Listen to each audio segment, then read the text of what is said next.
All right, guys. I'm gonna make a video here. I made one for you guys to listen to. I need to come up with some kind of catchy beginning. Hey, hey, hey! It's Brother Shahid. I don't know, something silly. But I just want to say I hope that you guys are enjoying your break.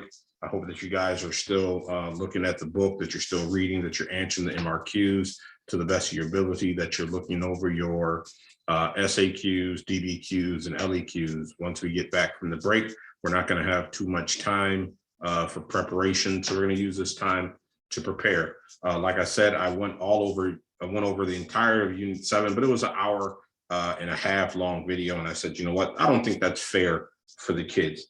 That might be too long. So I said, you know what? I'm going to break it up into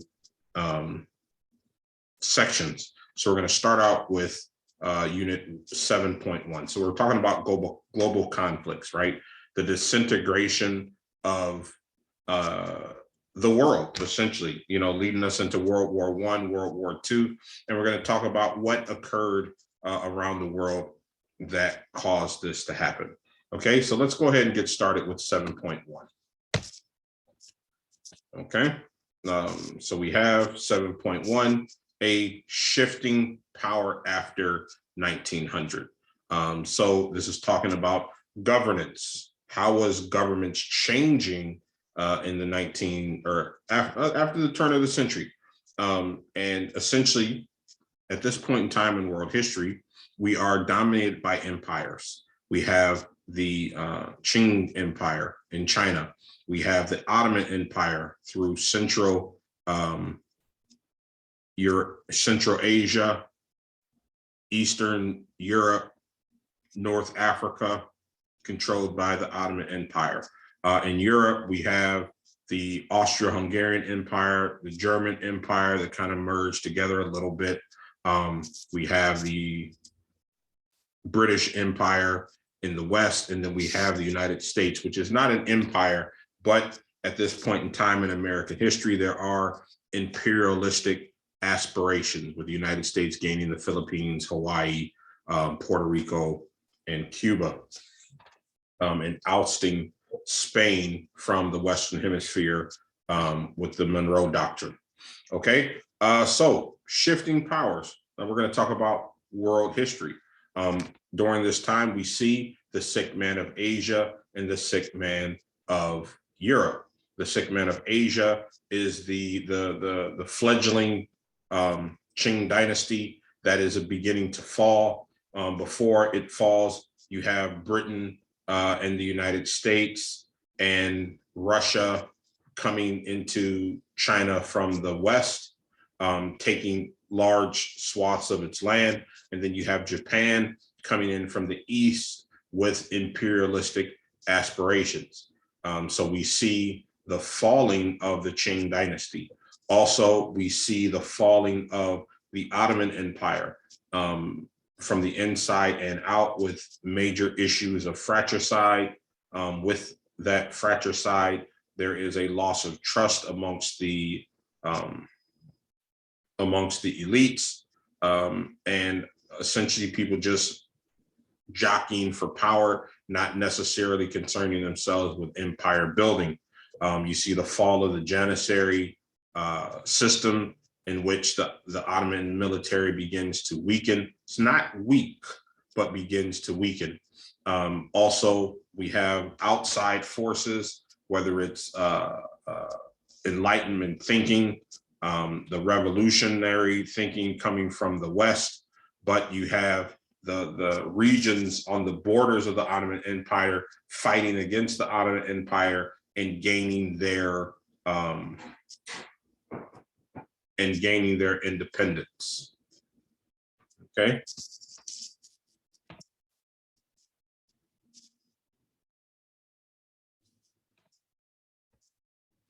Okay, so we see the Ottoman Empire begins to fray on its edges, becoming weaker and weaker and weaker.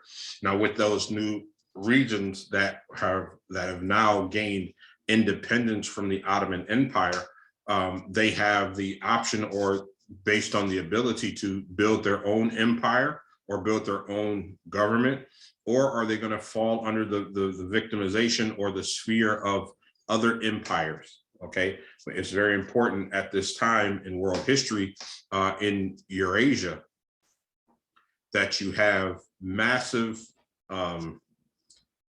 imperialistic aspirations of several different empires, whether it's the Japanese Empire, the British Empire, or the United States, which we could call an empire, not at this point in time, but it is going to become an empire. So that's some of the governmental changes that were going on: the fall of the Ottoman Empire, the fall of the Qing Empire, the rise of the British Empire, the rise of the Japanese Empire, the rise of the United States, and the rise of the Austro-Hungarian and German Empire. Okay, so some of the historical developments that we see here. Let me see if I can make it a little bit bigger for all to see. And I cannot. Okay, the West dominated the global political order in the beginning of the 20th century. So when it says the West, it's mainly talking about Great Britain. Okay, Germany, Austro-Hungarian Empire. These were massive industrial states. Okay, and they used that wealth, that economic wealth, that social stability to create strong empires. Also during this time, when we talk about shifting powers, early 1900s, you still had the Russian Empire was with Tsar Nicholas, and his father, who was I want to say his name was Tsar Nicholas as well, but I'm forgetting his father's name, was a very staunch and powerful leader, very important. So we had both land-based and maritime empires give way to new states by the century's end. So the maritime empire, we have Great Britain with a huge navy. We also had Germany with a huge navy. The United States under Theodore Roosevelt, I believe, you know, creating a massive navy as well, and you know, sailing that navy, the White Fleet, around the Pacific Ocean to show the force that the United States has on the waters. Okay, then we have the older land-based Ottoman, Russian, and Qing empires collapsed due to a combination of internal and external factors that we spoke about. These changes in Russia eventually led to the communist revolution. Okay, so this is we see the beginning of communism with the Bolshevik Party overthrowing Tsar Nicholas and the Russian Empire.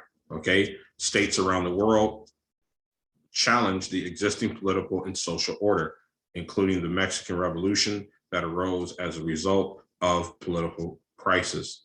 Okay, so this is also a switch, kind of a continuation of the age of revolution in the mid 1700s, late 1800s, continues to push on into smaller, less developed industrial countries fighting for their independence from imperial rule. Mexico, you're talking about fighting their independence from Spain. You know, we talked about like the Philippines getting their independence from Spain, you know, and a lot of these smaller countries being supported by more industrial countries, but it brings up the question, why were these industrial countries supporting them? Was it for the good of the people, or was it for a chance for them to get an inroad into the economic resources that that country possessed? So that's a question that history eventually answers, and we'll touch on that later. Okay, so I think this is good. We have 7.1. I'm going to end right there. I'm going to post this video, and we're going to go on to 7.2. All right, thank you guys. I'll see you in class when we get back.